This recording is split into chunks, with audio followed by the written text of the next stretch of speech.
Hello everyone, I'm Kyle Cheropita and this is The Upside. Today, we'll be looking back at the month of April with some key FidelityConnects highlights that help make sense of the market action this month. April primarily saw a rebound from March's volatility, but with geopolitical tensions and slowing growth outlooks keeping investors cautious, despite resilient corporate performance. FidelityConnects is our live daily webcast for financial professionals, but is then publicly released on replay for all as a video podcast with new episodes dropping daily. So, let's get into it. Patrice Kirion manages several funds, including Fidelity Global Concentrated Equity Fund, and he says that it's not about calling the bottom, but about adding risk gradually and focusing on opportunities the market hasn't fully priced. Take a look here as Patrice speaks with host Pamela Ritchie.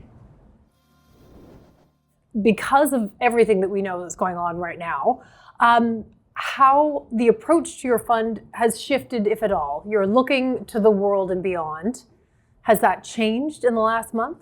So the last month is one of those episodes where it feels like a lot changes. And yes. I think is maybe first and foremost, like as a contrarian investor, the type of events we are sort of looking forward to as an opportunity to find potentially like dislocations into the market where you can go counter to what most investors are doing and position yourself for the other side of this. So maybe like walking you through like how did we see the past month or so.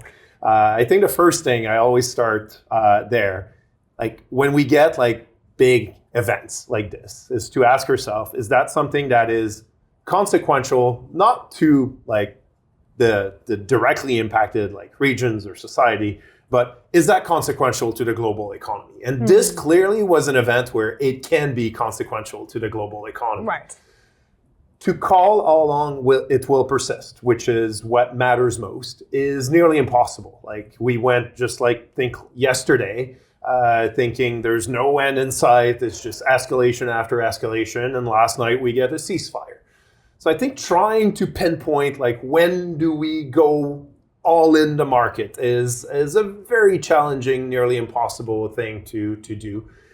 And I see it as opportunities to look at where are stocks at? Where is that relative to our best views of fair valuation in a normal market cycle? And where do we start to have like large disconnects taking place? And the markets are efficient. Where the large disconnects take place is usually on the areas that are most impacted by what's happening. But I think oil, the consumer. The consumer is a great example where, obviously, like you get an oil shock, like shock at the pump, like inflation, higher interest rates that comes with it, confidence shock. So like it's a bad mixture for the consumer. Painful. But I think just like it was the case after the pandemic, you need to have some faith into that not being the status quo for the next 10 years. And it almost never is, right? And you start leaning against, go into those impacted areas where, in a lot of cases where the stocks were already cheap, like going into this event or this like Middle East conflict we're seeing right now. And that just got even more interesting. Like it went from cheap to like another 20% cheaper. And just slowly start adding risk. Slowly start, or even maybe slightly like pick up the pace at which you are building those positions, as opposed to waking up this morning and say, oh, now I need to move like 20% of my portfolio like in the next like hour. So that's very much my approach. And we've done that across all these types of events, either like Brexit like years ago to the pandemic, to Liberation Day, to the Ukraine conflict. And this is what we've been doing over the past month once again. Fidelity U.S. Dividend Fund portfolio manager Ramona Prasad notes that exogenous shocks are reshaping how investors think, tilting the focus toward quality, pricing power, and diversified baskets. Where's the real signal right now? U.S. or abroad? Growth or value? Defense or cyclical?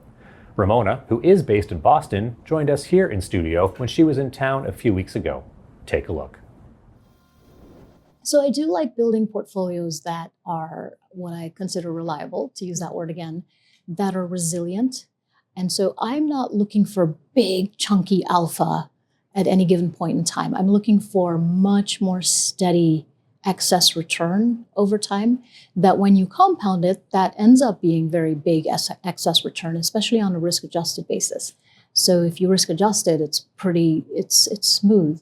And the way that I think about that is waiting for periods like this, actually, periods where the volatility is very hard to predict, because then many companies through their stocks get fairly dislocated. You get deeper apathy, maybe deeper controversy, especially in boring parts of the market or really cheap parts of the market, when you can't really predict what's going to drive the market next. So there were periods last year where large cap healthcare got very dislocated. You got some pretty reasonable companies at single digit multiples of earnings. There are periods when even the glamour stuff, some of them get characterized, so say in tech, some of them get characterized as winners or losers. Sure. And so the losers derate to say somewhere between 15 and 20 times earnings, which is maybe half of what the winners are trading at or more than half.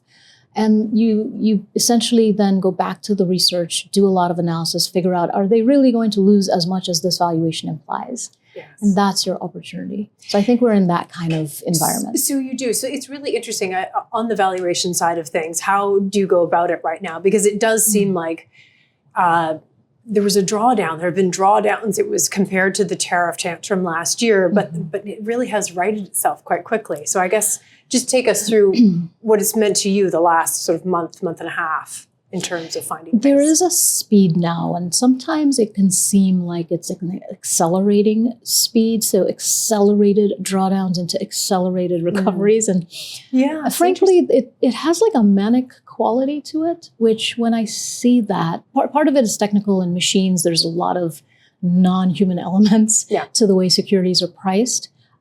So you do have to be ready for those drawdowns and know your companies really well and have your valuation targets ready.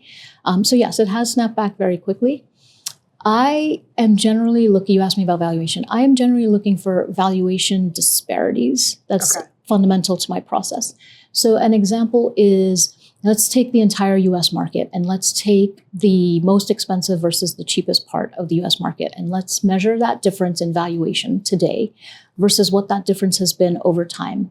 And if today's difference is bigger than the typical difference over time, then that means that the cheapest stocks are cheaper than usual. And so that's a signal for value in the market. And you can do that in any way. So I tend to do that in large versus small, growth versus value, cyclical versus defense, US versus ex-US. So I look for valuation. It's essentially looking to figure out where is there like fertile hunting ground for valuation anomalies. And I slice and dice the global market all sorts of different ways. And frankly, there just hasn't been a lot of dispersion. The market is fairly inefficient, and the market itself is pretty diversified. There's a lot of different offsetting factors that leaves top-down valuation looking flat. So then you have to go and like peel layers back and go like many levels down to find where there's more target-rich sources of like price inefficiency. So for instance, in the last year, US versus non-US has been a big one. And it's worked really well. It got to like this really big valuation. It had been building for like a decade. Right. And the US had outperformed. And then it got to like some very big difference. And we had like perfect conditions in place for, say, European banks to really like lead European markets. And that disparity is still there, just not as much. Data is and always has been in Fidelity's DNA. CIO of Advanced Strategies and Research, Gilbert Haddad, joined Connects to share how the quantitative research and investing team blends vast fundamental data, data science, and advanced quant research into repeatable alpha. Gil sat down with host Marilyn Bardagi in our Montreal studio for a conversation in both English and French. Here is the English conversation. Take a company, for example, or a specific data set that you're working on. Give us an example and walk us through what you do. Absolutely, I can. So let's start. I'm going to take a couple examples for you here. And then, so what the process, the flow of the process is. So let's take a retailer, Lululemon, and then let's take a burger restaurant, or maybe a coffee store. Let's start with Lululemon, for example. In Lululemon, if we're looking to understand the top line revenue of the company, that's an easy thing to do. So you can take credit card data, and then you can sort of map and then have daily transactions from credit card, and it tells you what's the top line revenue of Lululemon at the end of the quarter going to be, and then you can forecast that. But what if the driver of Lululemon is not the top line revenue? What if it's the month closing line? And it's an example here. So first, how do you identify that? Do you have the LLMs, or the team that's working on the LLMs is looking through the analyst notes? The fundamental analysts are talking about what is the driver of the stock. And then so we identify that from the text. And then as you identify that, the model is telling you this is an important driver. Then you have to take the data and then forecast the month's line of Lululemon. How do you do that? So we have the alternative data sets. We have credit card data, we have email receipt, we have geolocation, and a few others. So you have to put all these data sources together for you to get that view. So you count how many people are going inside the store, and then you have an estimate, probabilistic, of how many of them are males, how many are females, that are provided by the vendor. Then you're counting credit card transaction, and then figuring out the individuals, are the user ID, because we cannot see individuals, of course, but the user ID that is probabilistically tagged as a male is buying X amount of dollars at Lululemon, but that doesn't necessarily tell you that they might be buying for a female, for example. So the next step would be you would take email receipt data, and an email receipt would state very clearly what is it that you're buying from Lululemon. And you put these three pieces of information together, then they can sort of tell you what is the men's line at Lululemon gonna be, and then if that's a driver, then you can act on that. Now, we take that information and we share it with the fundamental investors, and then they can put it in their portfolios. On the systematic side, that's an input to one of the strategies, the Fusion Alpha that we discussed. So that's an example. Another example would be, like, let's pick a restaurant or a coffee chain. If, for example, there's a promotion at Tim Hortons, and then you are interested in understanding what's the impact of that promotion on the ticket and the traffic at Tim Hortons. How do you do that? You would get data about promotions from Tim Hortons. When did it start? What is it? How are they institutionalizing the promotion? And then you would get the same thing. Traffic inside the store. Are people going more inside the store? And then when they're going, are they spending more or spending less? Because you can imagine, you can buy an item that's promoted and then 3 items that are not. And then you would hope that when a company does promotion, you would hope that they're attracting more traffic inside the store for them to increase traffic and enhance increase sales. So also from the quantitative research and investing team is Denise Chisholm, Director of Quantitative Market Strategy, who says most of today's fears, from inflation to AI disruption, are largely absorbable, not systemic. Here is Denise with more. When I look at the math behind equities, I think that they're still priced for a harder landing than people thought coming into the year.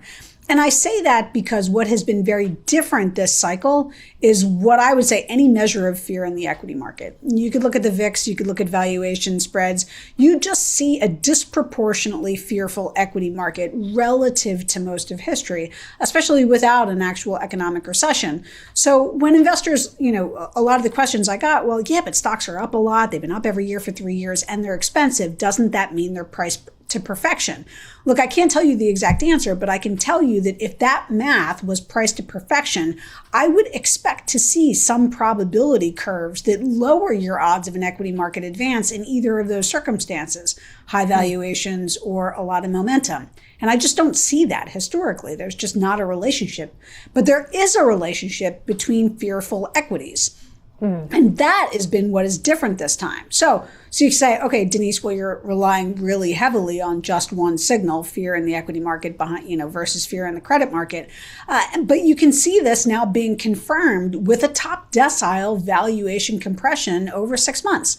So as much as, yes, this shock happened over just a few weeks, what you can see is markets went sideways, valuations went sideways. And because of that, we have seen well into a top decile valuation compression over 6 months with strong earnings. So you say, okay, this is rare, right? right? Let's see what has happened most of the time after that signal. And what you find is you get well into double-digit average returns in stocks if you are willing to look over a 1-year time horizon, and your risk reward is positive even if earnings decline. So 85% of the time, even if earnings decline, stocks advance, right? The math behind climbing the wall of worry. And if earnings don't decline, and some of my research proves insightful that maybe this is a little bit more absorbable than we think, that's nearly a lock. There's no certainties in investing, but 96% odds. So to me, like once you see this valuation compression, that's a little bit your signal of the risk reward has changed and a lot is already priced in. I mean, when you say stocks have sort of gone sideways, are we going back to where the hyperscalers just kind of evened out, I don't know, November-ish, and didn't take the market down, didn't take the market higher, but just sort of moved sideways. And we did see breadth happen, other stocks having their moment to make their move. That was happening. So the valuation compression is overall, or is it in different parts of the market? Just tell us a bit more about that. It's interestingly across the market. So it's the entirety of the market. You see it in every sector. You see it in every factor. You've seen it disproportionately in technology. And that disproportionate technological valuation compression or technology valuation compression is not just a function of price, right? Because now price has been steady. It's almost entirely a function of earnings. So as we are sitting here sideways from a price perspective in the last 6 months, earnings growth has not only been strong, but actually accelerating. People have taken numbers up into what we are considering and struggling with as what might be an oil price shock.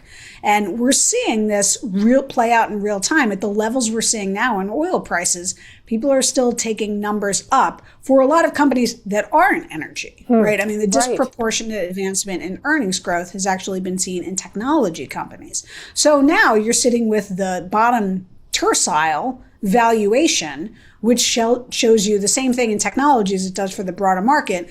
Whatever it is that you're afraid of, a decline in free cash flow because of CapEx spending, maybe some operating margin compression as well because of an oil price shock, whatever it is that you're worried about might be already priced into stocks. Portfolio manager Don Newman manages several Fidelity funds, including Dividend Fund and Dividend Plus Fund. Don notes that dividend investing hasn't been caught up in the AI hype, and he's focusing instead on physical assets, infrastructure, and businesses that simply can't be disintermediated. The dividend space has been a good space this year. The idea is what I try to do is, good companies at reasonable prices that maintain and grow their dividends over time and do it with a little bit less volatility has been sort of a good strategy, at least this year. And the idea is the space I operate in has a lot of companies that have been around a long time, physical assets, very hard for AI to come in and sort of disintermediate it. So you've seen it this year, like technology, software has been like a really difficult place to be. Like good business, repeatable structure. The problem is, can AI come and write all your code and someone can do it themselves? And that's a big question that's going on. There hasn't been too much of that sort of impacted the dividend space. So we've going from like decent earnings growth, good growth in cash flows, good growth in income, and we haven't had the volatility that maybe some of the rest of the market has been. So it's been a nice place to focus on this year. Because we've been talking a lot about moments like this, remind everyone that diversification is really important. And if they had forgotten, this is a reminder, these types of moments. Just speak to that a little bit, because it's not like this is suddenly a balanced fund where you get everything. However, the diversification out of perhaps more risky growth is right here. Yeah, I think the idea of just focusing on businesses that have been around for a really long time, that generate really good cash flow, where AI can't come in. There's like physical assets that the fact that you can write code or target people on marketing or do things faster than a human doesn't really matter when you're dealing with giant physical assets that take a decade to build and can never be replaced. So apart from that piece of it, the AI piece of it, we're also watching some shifts within the world, the geopolitical stage. We don't need to go into all of them, but it seems that there is a really interesting premium on hard asset companies. Yep. The world needs to have some version of energy security, it appears, is front burner stuff right now. We're seeing consolidation in the energy sector in Canada. Just speak to that, because that's coming, and those are typically dividend producers. Yeah, I mean, we look at sort of the Canadian energy patch here, and sort of if there was ever a really good example of sort of the value of secure assets in the ground that are actually accessible in geopolitically safe areas, Yes. We're seeing it right now. And you and I were talking about the show, we saw an example yesterday where Shell came back into Canada. They had sort of been leaving, and I think this is a pretty big statement. It's like, wow, the rest of the world is a little bit maybe shakier, more unpredictable than we used to have thought. We've got 20% of the world's oil right now. There's plenty of oil in the world, we just can't get it out. And 20% of the world's oil is not shipping through the Strait of Hormuz right now.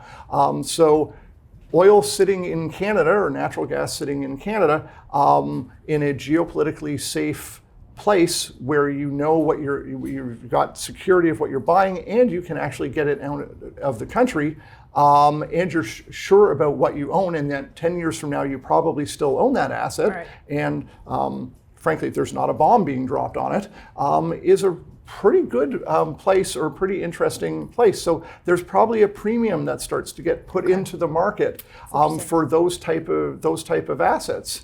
And you're seeing that for a lot of different commodities in the world, whether it be copper, oil, just any kind of secure material that the world is actually going to need for the longer term.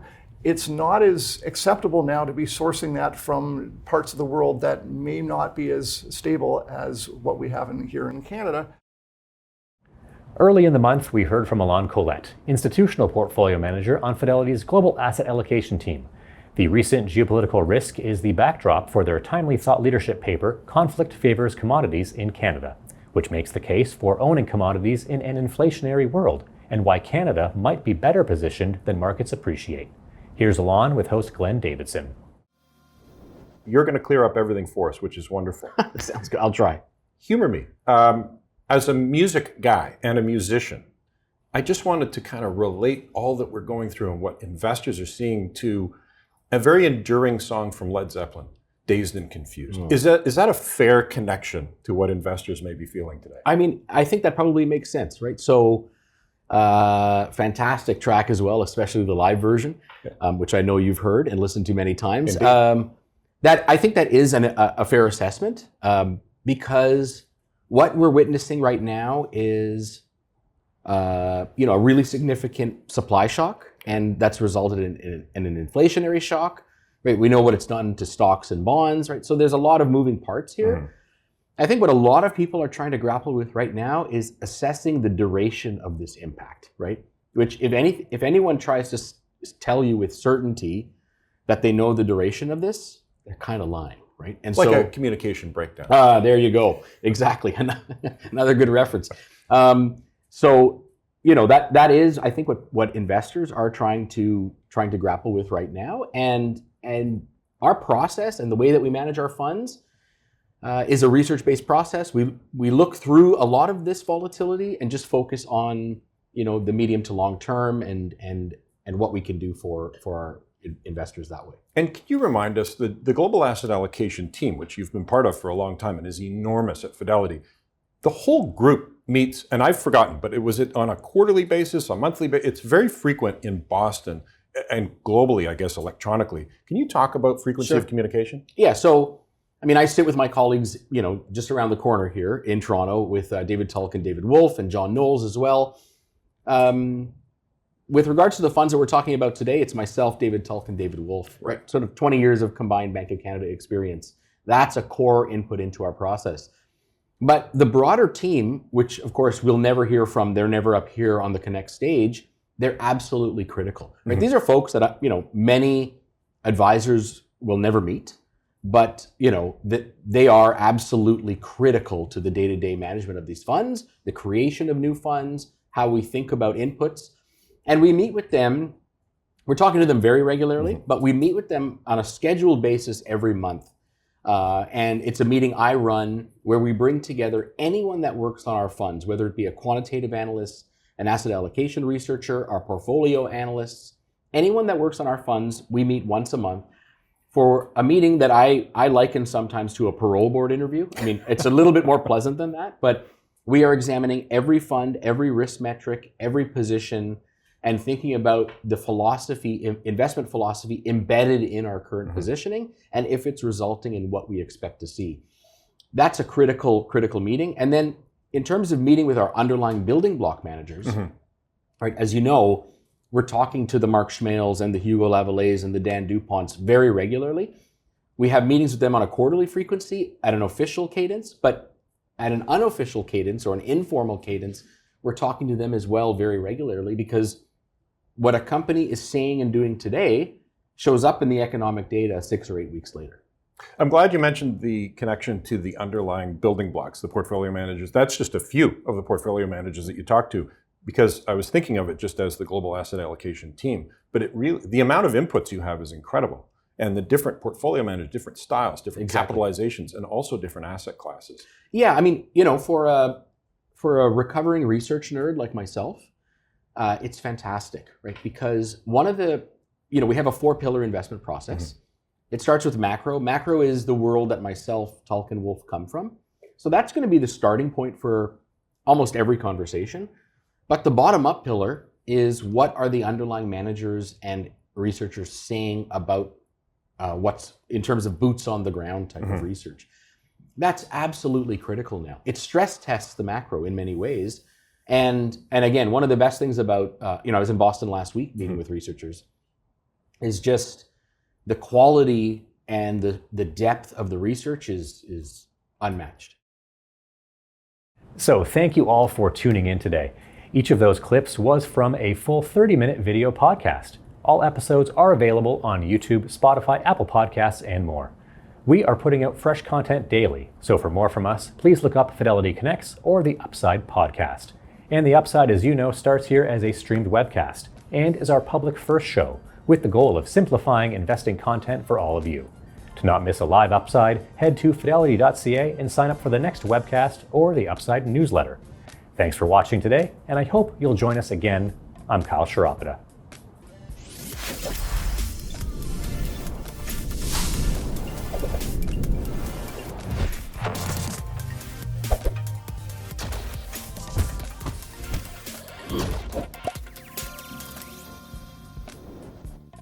Thanks for listening to, or watching, Fidelity Canada's The Upside podcast. Subscribe on your podcast platform of choice so you don't miss an episode.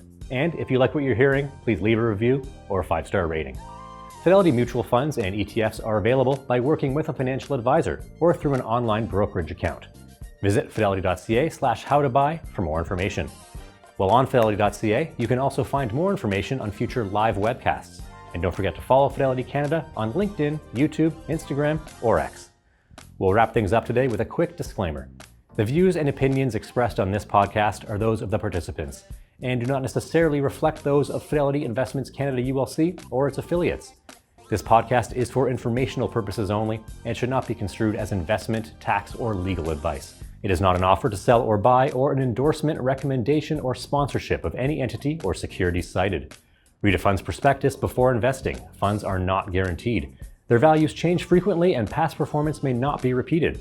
Fees, expenses, and commissions are all associated with fund investments. Thanks for tuning in. We'll see you next time.